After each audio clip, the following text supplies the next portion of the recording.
దేవునికి స్తోత్రం. దేవుని యొక్క మహాకృపను బట్టి మరి గత ఆదివారం నుండి ఆదివారం వరకు దేవుని యొక్క రెక్కల నీడలో భద్రతపరిచి ఆయన సన్నిధిలోని మనం అందరినీ కూడా దేవుడిని ఆరాధించుకోవడానికి దేవుడు ఇచ్చిన అవకాశం బట్టి దేవుని మహిమ కలుగుగాక. వాక్యం వింటున్న నా ప్రియమైన సహోదరి సహోదరులకు నా హృదయపూర్వకమైన వందనాలు, మరి ముఖ్యంగా సంఘ బిడ్డలు కూడా నా హృదయపూర్వకమైన వందనాలు తెలియపరుచుకుంటున్నాను. మరి మొట్టమొదటిగా దేవుని యొక్క లేఖనముల నుండి మొదటి సమూయేలు 1:17 ఒక మాట మనకు కనబడుతుంది. మొదటి సమూయేలు 1:17లోని, అంతటా ఏలి నీవు క్షేమంగా వెళ్ళుము, ఇశ్రాయేలు దేవునితో నీవు చేసుకున్న మనవిని ఆయన దయచేయననుగాక అని ఆమెతో చెప్పగా, అన్నతో మరి ఆ ఒక్క ఏలి చెబుతున్న మాట, అన్న దేవుని సన్నిధిలోకి వచ్చి మనవి చేసుకుంటుంది. ఏమని మనవి చేస్తుంది? తనకున్న లోటు, తనకి గర్భఫలము లేదు, బిడ్డలు లేరు కాబట్టి ఆమె దేవుని సన్నిధిలోని అన్న మరి ఎలుగెత్తి మనవి చేసుకుంటుంది, ప్రార్థన చేసుకుంటుంది. ఒక్కొక్కసారి ఆమె దుఃఖం అయిపోయి మౌన స్థితిలో కూడా వెళ్ళిపోయేది. ఎందుకంటే పిల్లలు లేరు అని ఎగతాళి చేస్తూ ఉన్నప్పుడు చాలా మరి బాధపడుతూ ఉండేది ఆమె. అలాంటప్పుడు దేవుడి సన్నిధి దగ్గరికి వెళ్ళి ఆమె మరి క్షేమముగా దేవుని యొక్క సన్నిధిలోని కూర్చొని మరి దేవుని దగ్గర మనవిలు చేసుకుంటుంది. మనిషి దగ్గరికి వెళ్ళి నాయనా నా మనవి ఆలకించు అనలేదు, కానీ దేవుడి సన్నిధిలో దేవునితో మనవి చేస్తుంది ఆమె. ఈ రోజుల్లో మనుషుల్లోని ఏం కనబడుతుందని అంటే, ఏదైనా అవసరం ఉంటే, ఏదైనా కావాలి అంటే మనిషి దగ్గరికి వెళ్ళి అవసరం తీరుతుంది ఏంటో అని అడుగుతారు, మనవి చేసుకుంటారు. కానీ దేవుడి దగ్గరికి వచ్చి మనవి చేసుకుంటే దేవుడు మధ్యవర్తిని పంపిస్తాడు. ఆయనే ఏలి. ఈ ఏలి మధ్యవర్తిగా ఉన్నాడు అక్కడ దేవుడి సన్నిధిలోని. ఆయన ఒక దైవజనుడిగా ఉన్నాడు. ఈమె చేస్తున్న మనవి దేవుడు ఆలకించాడు కాబట్టి అక్కడ ఏలి అంటున్నాడు, నీవు క్షేమంగా వెళ్ళుము, ఇశ్రాయేలు దేవునితో నీవు చేసుకున్న మనవిని ఆయన దయచేయునుగాక అని ఆమెతో చెప్పాడు. కాబట్టి దేవుని ప్రజలమైన మనము దేవుడి సన్నిధిలో మనవి చేస్తే దేవుడు ఒక మంచి మాట, భరోసా మనకి అనుగ్రహిస్తాడు. వెంటనే ఆమె చేసిన మనవికి వెంటనే ఆమెకు అక్కడే ఉత్తరం వచ్చింది, అక్కడే జవాబు వచ్చింది ఆమెకు. ఆమె పెట్టిన మనవి, ఆమె చేసిన ఒక దేవుడి దగ్గర ప్రార్థన విజ్ఞాపన దేవుడు వెంటనే ఏలి ద్వారా ఆ మాటను చెప్పించాడు. కాబట్టి మనవి ఆయన దయచేయునుగాక అని ఆమెతో చెప్పాడు. ఇశ్రాయేలు దేవుడు మరి నీవు చేసుకున్న మనవినేట నీకు దయచేస్తాడమ్మా, నువ్వేం దిగులు పడకు అని చెప్పాడు. ఆమె ఆ మాట విని క్షేమముగా సంతోషముగా వెళ్ళిపోయింది. కాబట్టి ఈరోజు మనము ఎక్కడికైనా ఆదరణ లేకుండా మనం వెళ్ళామంటే, మన అవసరం తీరలేదని ఎక్కడికైనా మనం వెళ్ళామనంటే మరి కొంచెం బాధ పెడతారు. కానీ మరి వాళ్ళతో మనం ఏమైనా కష్టాలు గట్రా చెప్తే మరి కొంచెం బాధ పెడతారు. కానీ అదే కష్టం, అదే బాధ నువ్వు దేవుడి సన్నిధిలో దేవునితో నువ్వు మనవి చేసుకుంటే నీకు వెంటనే విజయం కలిగిన ఉత్తరం దేవుడు ఇస్తాడు. అలాగే హన్నాకు దేవుడు అనుగ్రహించాడు, క్షేమం కలిగా వెళ్ళిపోయింది. అయితే కొన్ని మాటలు చదువుతుంటుండగా బైబిల్లో ఉన్న మాటలు కొంతమందికి మరి ఏ విధముగా క్షేమం కలిగి వెళ్ళారో కొన్ని మాటలు మనం చూసుకుందాం. చూడండి, ఇప్పుడు ఆమె అక్కడికి వెళ్ళి మనవి చేసుకుంది కాబట్టి మరి ఏలి ద్వారా దేవుడు తెలియపరిచిన మాట, మరి ఇశ్రాయేలు దేవునితో నీవు చేసుకున్న మనవిని ఆయన దయచేయునుగా కానీ ఆమెతో చెప్పినప్పుడు ఆమె సంతోషముగా వెళ్ళిపోయినట్లుగా మనకి మాట కనబడుతుంది. ఎప్పుడు కూడా మనం దేవుని యొక్క సన్నిధిలో పెట్టే మనవి, ప్రార్థనలు దేవుడు ఆలకించిన వాడు, మాకు అది దయచేసిన వాడని నమ్మి మనము ప్రార్థించాలా, మనవులు చేసుకోవాలా. వెంటనే ఆమెకు ఒక నెమ్మది కలిగింది. ఏలి ద్వారా మాట వినగానే ఆమెకు ఒక నెమ్మది కలిగింది. అంతవరకు ఆమెలో ఒక నెమ్మది లేదు. అయితే మొదటి సమూయేలు 20:42 ఒక మాట మనకు కనబడుతుంది. అంతటా యోనాతాను, యెహోవా నీకును నాకును మధ్యన, నీ సంతానానికి నా సంతానానికి మధ్యను ఎన్నటన్నిటికి సాక్షిగా ఉండునుగాక. మనమిద్దరము యెహోవా నామమును బట్టి ప్రమాణము చేసుకొని ఉన్నాము కనుక మనసులో నెమ్మది కలిగి పొమ్మని దావీదుతో చెప్పగా దావీదు లేచి వెళ్ళిపోయెను. యోనాతాను పట్టణమునకు తిరిగి వచ్చెను. నీవు నేను, నీ సంతానం నా సంతానము, క్షేమం కొరకు మనం మనవి చేసుకున్నాం కాబట్టి మరి ఎన్నటికి కూడా మరి మనం ఏంటంటే దేవుడు మనకి చేసిన ఒక మంచి మంచి అద్భుతాలను మనం జ్ఞాపకం చేసుకుంటూ సాక్షిగా దేవుని గురించి మనము ఉండాలి. నీ యొక్క సంతానము నా యొక్క సంతానాన్ని, నిన్ను నన్నును కూడా మరి అని చెప్పి యోనాతాను దావీదు కూడా ఎంతగానో సహవాసములను ఉన్నవారు. అయితే అంతటి యోనాతాను యెహోవా నీకును నాకును మధ్యన, నీ సంతానానికి నా సంతానానికి మధ్యను ఎన్నిటన్నిటికీ సాక్షిగా ఉంటాడు. కాబట్టి మనము మన సంతానాన్ని బట్టి, మన సహవాసాన్ని బట్టి దేవుడే మనకి సాక్షిగా ఉన్నాడు, మనం ఎటువంటి వారు అనేది.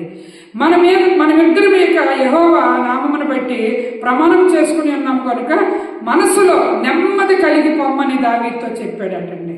మనిద్దరం ఒకరోజు ప్రమాణం చేసుకున్నాం కాబట్టి మనము మనసులో నెమ్మది కలిగిన వారిగా ఉండాలి. మనిద్దరిమి మనసులో నెమ్మది కలిగి మనము ఇద్దరము కూడా ఉండాలని చెప్పినప్పుడు ఆ నెమ్మది కలిగి పొమ్మని దావీదుతో చెప్పగా దావీదు లేచి వెళ్ళిపోయిన యోనాతాను పట్టణం తిరిగి వచ్చేసాడు. సమాధానం అక్కడ దేవుడు వారికి అనుగ్రహించాడు, నెమ్మదిని వారికి దేవుడు అనుగ్రహించాడు. ఇక్కడ ఏలీ ద్వారా హన్నాకు నెమ్మదిని ఇచ్చాడు, ఇక్కడ యోనాతానుకు దావీదుకు కూడా నెమ్మదిని దేవుడు ఇచ్చాడు. ఇంకా చదువుకుంటుండగా న్యాయాధిపతులు 18:6 ఒక మాట కనబడుతుంది. ఆ యాజకుడు క్షేమంగా వెళ్ళుడి, మీరు చేయబో పని యెహోవా దృష్టికి అనుకూలమని వారితో చెప్పెను. మీరు క్షేమంగా వెళ్ళండి, మీరు చేయబోయే పని మరి ఏమంటే అనుకూలంగా దేవుని దృష్టికి, యెహోవా దృష్టికి అనుకూలంగానే వారితో చెప్పాడు. మీరు ఏమని అనుకుంటున్నారో, ఏ పని చెయ్యాలనుకుంటున్నారో దేవుని దృష్టికి అది అనుకూలమే. 2 రాజులు 5:19 ఒక మాట కనబడుతుంది. ఎలీషా నెమ్మది కలిగి పొమ్మని అతనికి సెలవిచ్చను. అతడు ఎలీషా యొద్ద నుండి వెళ్ళి కొంత దూరము సాగిపోయాను. ఎవరంటే ఇతను మరి ఈ ఒక కుష్ఠరోగిగా మరి దేవుని యొక్క ప్రజలకి ఆయన ఒక 7 మార్లు కూడా అతను ఒక నదిలో మునిగిన వెంటనే అతనికి స్వస్థత కలిగింది, స్వస్థత పొందుకున్నాడు. కాబట్టి ఎలీషా ఎలీషా అంటున్నాడు అక్కడ ఒక మాట, ఎలీషా నెమ్మది కలిగి పొమ్మని అతనికి సెలవిచ్చెను. అతడు ఎలీషా యొద్ద నుండి వెళ్ళి కొంత దూరము సాగిపోయాను. కొంత దూరము ఆయన సాగిపోయాడట, నెమ్మది కలిగి వెళ్ళిపోయాడట. ఆ నయమాను భయంకరమైన కుష్ఠరోగితో మనసుకు నెమ్మది లేకుండా అతను బాధపడుతున్నాడు. అక్కడ బాధపడుతున్నప్పుడు దేవుడు నయమానికి ఎలీషా ద్వారా నెమ్మదినిచ్చాడు. ఎలీషా అక్కడ ఏలియా ద్వారా అన్నాకు నెమ్మది వచ్చింది, యోనాతాను ద్వారా దావీదుకు నెమ్మది వచ్చింది. ఇక్కడ చూసుకుంటుండగా మరి ఎలీషా ద్వారా మరి అతను కుష్ఠరోగి అయిపోయిన ఆ నయమానికి కూడా నెమ్మది వచ్చింది. నయమానికి అంతవరకు కూడా ఒక పెద్ద రాజు, అతను ఒక పెద్ద అధికారి, అతను హృదయంలో ఒక గర్వము. నేను ఇలా రాగానే ఆ దైవజనుడు వచ్చి నన్ను ముట్టి నాకు స్వస్థత ఇవ్వాలి కదా, యోర్దాను నదిలోకి వెళ్ళిపోమంటున్నాడు, ఆ నదిలోనే 7 మార్లు ములగమంటున్నాడు, నాకు బాగుపడిపోతా అంటున్నాడు, నాకు వచ్చి ముట్టి ప్రార్థించాలి కదా అని ఒక గర్వంలో అతను ఉన్నప్పటికీ, అతనిలో ఒక నెమ్మది లేనప్పటికీ, కుష్ఠరోగంతో నేను బాధపడుతున్నాను కదా అని నెమ్మది లేనప్పటికీ, అతనిలో ఎంత డబ్బున్నా ఎంత రాజు అయినప్పటికీ కూడా అతనిలో నెమ్మది లేనప్పుడు ఎలీషా ఏమని చెప్పాడండి, ఎలీషా నెమ్మది కలిగి పొమ్మని అతనికి సెలవిచ్చను. అతడు ఎలీషా యొద్ద నుండి వెళ్ళి కొంత దూరం సాగిపోయాను. అతనిలో ఎలీషా చెప్పిన మాటల ద్వారా అతనికి ఒక నెమ్మది కలిగింది, కుష్ఠరోగం పోయింది. ఇక ఆయన దేవుని మాటకి మరి లోబడ్డాలా, మరి ఎలీషా నా దగ్గరికి వచ్చి ముట్టాలి కదా, నన్ను పట్టుకోవాలి కదా అని ఒక వాళ్ళ గర్వం అతనిలోని తాండం ఆడినప్పటికీ మరి ఆ మాట విన్నాడు కాబట్టి నెమ్మది కలిగి అతను వెళ్ళిపోయినట్లుగా మనకు కనబడుతుంది. దేవుని ప్రజలుగా ఒక కష్టం అనుకుని ఒకరి దగ్గరికి వెళ్ళినప్పుడు మరి కొంచెం పెంచేటట్లుగా ఉండకూడదు, ఎదుటివాడి కష్టాన్ని తీర్చేవారిగా, దేవుని గురించిన సలహా ఇచ్చేవారిగా ఉండాలని చెప్పి ఈరోజు దేవుడు మనతో మాట్లాడుతున్నాడు. మరి కొంచెం బాధను పెంచకూడదు, మరి కొంచెం కష్టాన్ని పెంచకూడదు. అరే ఎదుటివాడికి మాట చెప్తే మరి కొంచెం కష్టం ఎక్కువ అవుతుంది, వద్దు, నేను దేవునితోటే చెప్పుకుంటాను, నేను నా దేవుని దగ్గర నేను మనవి చేసుకుంటాను అనేటట్లుగా ఉన్నప్పుడు దేవుడు ఒక దైవజనురాలు దేవుడు లేపుతాడు, లేపి నీకు నెమ్మదిని పుట్టింప చేస్తాడు. దేవుడు ఇచ్చిన మాటను బట్టి వారు చెప్పినప్పుడు నీలో ఒక నెమ్మది కలుగుతుంది. నెమ్మది కలిగినప్పుడు నువ్వు సంతోషంగా సాగిపోతావు. కాబట్టి ఈరోజు మనం చదువుకునే దాంట్లోని ఎలీషా ద్వారా నెమ్మది కలిగి పొమ్మని అతనికి సెలవిచ్చను. నెమ్మది ద్వారా ఈ నయమాను కుష్ఠరోగితో బాధపడుతున్నప్పటికీ అతను చక్కగా సంతోషముగా వెళ్ళినట్లుగా మనకు అక్కడ వాక్యం కనబడుతుంది. నెమ్మది అనేది మనుషుల్లో ఉండాలి. ఆ నెమ్మది దేవుడు అనుగ్రహిస్తేనే, దేవుని దగ్గర మనం మనవి చేస్తేనే ఆ నెమ్మది దేవుడు ఇస్తాడు. అంతేకాదు మార్కు సువార్త 5:34, అందుకు ఆయన కుమారి, నీ విశ్వాసం నిన్ను స్వస్థపరచను, సమాధానం గలదాని వైపు నీ బాధ నివారణమైన నీకు స్వస్థత కలుగును గాక అని ఆమెతో చెప్పాను. నువ్వు ఎలాగంటా నెమ్మది కలిగిన దానిగా, సమాధానం కలిగిన దానిగా, నీ బాధ నివారణమైనది, నీకు స్వస్థత కలుగును అని ఆమెతో చెప్పాడటండి. అందుకు ఆయన కుమారి, నీ విశ్వాసం నిన్ను స్వస్థపరిచింది, నువ్వు సమాధానం గలదానిగా ఉండు, పొమ్ము, నీ బాధ నివారణమైంది. ఆమె ఆ దేవుని దగ్గర ఆమె చేస్తున్న ఆ మనవి ద్వారా దేవుడు, కుమారి నీ విశ్వాసం నిన్ను స్వస్థత వచ్చినట్లుగా అయ్యింది, నువ్వు సమాధానం కలిగినగా ఉండు. దేవుడు ఇస్తేనే నెమ్మది, దేవుడు ఇస్తేనే స్వస్థత. కాబట్టి దేవుని దగ్గర మనవి చేసుకోవాలి. అంతేకాదు లూకాసు వార్త 7:50 ఒక మాట, అందుకు ఆయన నీ విశ్వాసం నిన్ను రక్షించను, సమాధానం గలదానివై వెళ్ళుమని ఆ స్త్రీతో చెప్పాను. సమాధానం కలిగిన ముందు నీకు స్వస్థత వచ్చింది. నీవు దేవుని యొక్క అందుకు ఆయన నీ విశ్వాసం నిన్ను రక్షించింది, సమాధానంగా ఉండి. ఎప్పుడైతే మనం దేవుని అందు విశ్వాసంతో మనం ఉంటామో అటువంటి విశ్వాసము రక్షణలోకి తీసుకొస్తుంది, క్షేమంలోకి తీసుకొస్తుంది. దేవునికి కృతజ్ఞతలుగా బ్రతకగలం. కీర్తన 24లో ఒక మాట కనబడుతుంది, నీ కోరికను సిద్ధింపచేసి నీ ఆలోచన యావత్తును సఫలపరచును గాక. యెహోవా నీ రక్షణ బట్టి మేము జయోత్సాహం చేయుచున్నాము, మా దేవుని నామమును బట్టి మా ధ్వజం ఎత్తుచున్నాము, నీ ప్రార్థనలన్నీ యెహోవా సఫలపరచును గాక. హల్లెలూయా. మన ప్రార్థనలన్నీ దేవుడు సఫలపరచాలనంటే మనము దేవునితో మనవి చేసుకోవాలి. అన్న తెలివైందే, ఆమెకి ఏది లోటు అనేది తెలుసుకుంది. అన్న మరి అక్కడికి వెళ్ళి దేవుడి సన్నిధిలోని మనవి చేసుకుంది. ఏలియా ద్వారా దేవుడు ఆమెకు ఒక మంచి మాటను కలుగు చేశాడు. నీవు క్షేమంగా వెళ్ళము, ఇశ్రాయేలు దేవుడు నీతో కూడా నీ యొక్క మనవను ఆలకించాడు, నువ్వు క్షేమం కలిగి వెళ్ళని చెప్పాడు, ధైర్యపరిచాడు. కాబట్టి యోనాతాను దావీదుకు చెప్పినట్లుగా ధైర్యపరిచినట్లుగా మరి ఇంకా చదువుకుంటుండగా మరి నయమాను యొక్క కుష్టిని పోవడానికి ఎలీషాను దేవుడు నెమ్మదిపరిచి ఎలీషా ద్వారా నయమాను కూడా నెమ్మదిపరిచినట్లుగా మనం చూసుకుంటున్నాము. అలాగే దేవుని ద్వారా ఆ యొక్క స్త్రీలను స్వస్థత దేవుడు ఇచ్చాడు. ఆ రక్త కలిగిన స్త్రీ స్వస్థత పొందుకుంది. మరి బాగా బాగోలేని స్త్రీలను దేవుడు బలపరిచాడు, బాగు చేశాడు, దేవుని గురించిన బిడలుగా నడిపించాడు. కాబట్టి అంచె దినాలను మనం ఉన్నాం. చివరిగా మనం చదువుకున్న మాటలో నీ కోరికని సిద్ధింప చేస్తాడట. నీవెప్పుడు దేవుని దగ్గర మనవి చేస్తావు, నీ హృదయంలో కోరిక ఏంటి, నీ హృదయంలో వాంచేటో అదట నీ కోరికను సిద్ధింపచేసి నీ ఆలోచన యావత్తును సఫలపరుస్తాడట. నువ్వేమని ఆలోచిస్తున్నావో, నువ్వేమని కోరుకుంటున్నావో అది ఒకరోజు సఫలపరుస్తాడట. దేవుడు అనేది వాడు సఫలపరిచే దేవుడు. కాబట్టి యెహోవా నీ రక్షణ బట్టి మేము జయోత్సాహం చేయుచున్నాము, మా దేవుని నామమును బట్టి మా ధ్వజం ఎత్తుచున్నాము, నీ ప్రార్థనలన్నీ యెహోవా సఫలపరచునుగాక. మన ధ్వజం ఎవరు? మన దేవుడు. మన వెన్నుదన్ను ఎవరు? మన దేవుడు.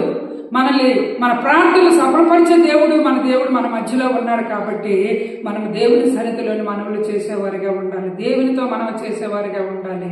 అప్పుడు మనకి క్షేమంగా మనము ముందుకు సాగిపోతాం. అలాగే జీవగ్రంథంలో ఉన్న ఆ ఒక్క భక్తులు దేవునితో సహవాసం చేశారు, దేవునితో మనవి చేశారు. కాబట్టి దేవుడు వారిని క్షేమంగా ముందుకు నడిపించాడు. వారిలో క్షేమము కలిగి నెమ్మది కలిగి వారు వెళ్ళగలిగారు. మరి నెమ్మది లేని టైంలో నెమ్మది దేవుడు వారికి ఇచ్చాడు. కాబట్టి దేవుడి సన్నిధిలోని అన్న ఏమని మరి దేవుని దగ్గర ఆ ఒక మరి విజ్ఞాపనలు చేసుకుందో, ఏమని దేవుని దగ్గర మేము మనవులు చేసుకుందో దేవుడు అది దయచేశాడు. నీ మనవి నా మనవి దేవుడే ఆలకించాలి, దేవుని దగ్గరే మనం మనవి చెయ్యాలి. అప్పుడు దేవుడు మనకు విజయం ఇచ్చి ముందుకు నడిపిస్తాడు. దేవుడు ఈ మాటలు దీవించును గాక. మరి దేవుని పిల్లలమైన మనము వింటున్న మనము మనలో నెమ్మది లేని టైంలోని, మనలో సమాధానం లేని టైంలోని మనము మనుషుల దగ్గర పరిగెత్తుకుని వెళ్ళటం కాదు, దేవుడి సన్నిధిలో మనం దేవునితో మనవి చేద్దాం. అన్న మనుషులతో చెప్తే గర్భఫలం రాలేదు, కానీ దేవుడి సన్నిధిలోకి వెళ్ళి మౌనురాలైపోయి కన్నీరు కార్చి మరి ఆమె హృదయంలో ఉన్న వేదనంతా కూడా దేవుని దగ్గర పెట్టుకున్నప్పుడు దేవుడు ఆ మనవి ఆలకించాడు. వెంటనే ఏలియా ద్వారా మరి దేవుడు మాటకు బయలుపరిచాడు. నీ మనవి నా మనవి దేవుడు ఆలకిస్తున్నాడా? ఆలకించేటట్లుగా మనం మనవి చేస్తున్నామా? మనం మనవి చేస్తే దేవుడు ఆలకించే దేవుడు, దయచేసే దేవుడిని మనము కలిగి ఉన్నాము. దేవుడి మాటలు దీవించిన గాక. చిన్న పాడి ముగించుకుందాం. మేడున్నా మిద్దున్నా పెద్ద గద్దె మీద నీ ఉన్నా, ఏ సన్నా లేకున్నా నీకున్నదంతా సున్నా. మేడున్నా మిద్దున్నా పెద్ద గద్దె మీద నీ ఉన్నా, ఏ సన్నా లేకున్నా నీకున్నదంతా సున్నా. సిరుముందని తోలనాడినా, బలముందని విర్రవీగినా, తీర్పునంత చెక్కెదవన్నా, మార్పునంత త్వరపడుమన్నా. మేడున్నా మిద్దున్నా పెద్ద గద్దె మీద నీ ఉన్నా, ఏ సన్నా లేకున్నా నీకున్నదంతా సున్నా. అవునండి, ఏ సన్న లేకపోతే మనకున్నదంతా సున్నాయే. కాబట్టి మనము నెమ్మది లేని టైంలో దేవుడి దగ్గర మనం మనవి చేసుకుందాం. దేవుడే మన మనవి ఆలకిస్తాడు. ఇదిగో రుజువులు. మరి అన్న మనవి చేస్తే ఏలియా ద్వారా దేవుడు అద్భుతం చేసి ఆమెకు నెమ్మదినిచ్చాడు. యోనాతాను దావీదు ఇద్దరు కూడా, మరి దావీదు నెమ్మది లేని టైంలో యోనాతాను ద్వారా దావీదు కూడా నెమ్మది పొందుకున్నాడు దేవుని ద్వారా. అలాగే మరి నయమాను కుష్ఠరోగంతో బాధపడుతుంటే ఎలీషా ద్వారా నెమ్మది దేవుడు ఇచ్చాడు. అలాగే ఆ స్త్రీకి బలహీనతరాలయ్యుండి బాధపడుతున్నప్పుడు దేవుని ద్వారా స్వస్థత వచ్చింది, నెమ్మది కలిగి సమాధానం కలిగిన వారి దానిగా వెళ్ళిపోయింది. ఈరోజు మనుషుల్లో, కుటుంబాల్లో, గృహాల్లో, ఇంటిల్లో, భార్యాభర్తల మధ్యలో, పిల్లల తల్లిదండ్రుల మధ్యలో నెమ్మది లేని టైంలో మనం ఉన్నాం. నెమ్మది లేని సమయాల్లో మనం ఉన్నాం. మనకి నెమ్మది కావాలంటే, మనకి ఏదైనా కావాలంటే దేవుడే దయచేయాలి. దేవుని దగ్గర మనం మనవి చేసుకుందాం. కళ్ళు మూసుకొని ప్రార్థన చేసుకుందాం. స్తోత్రాలు ప్రభు.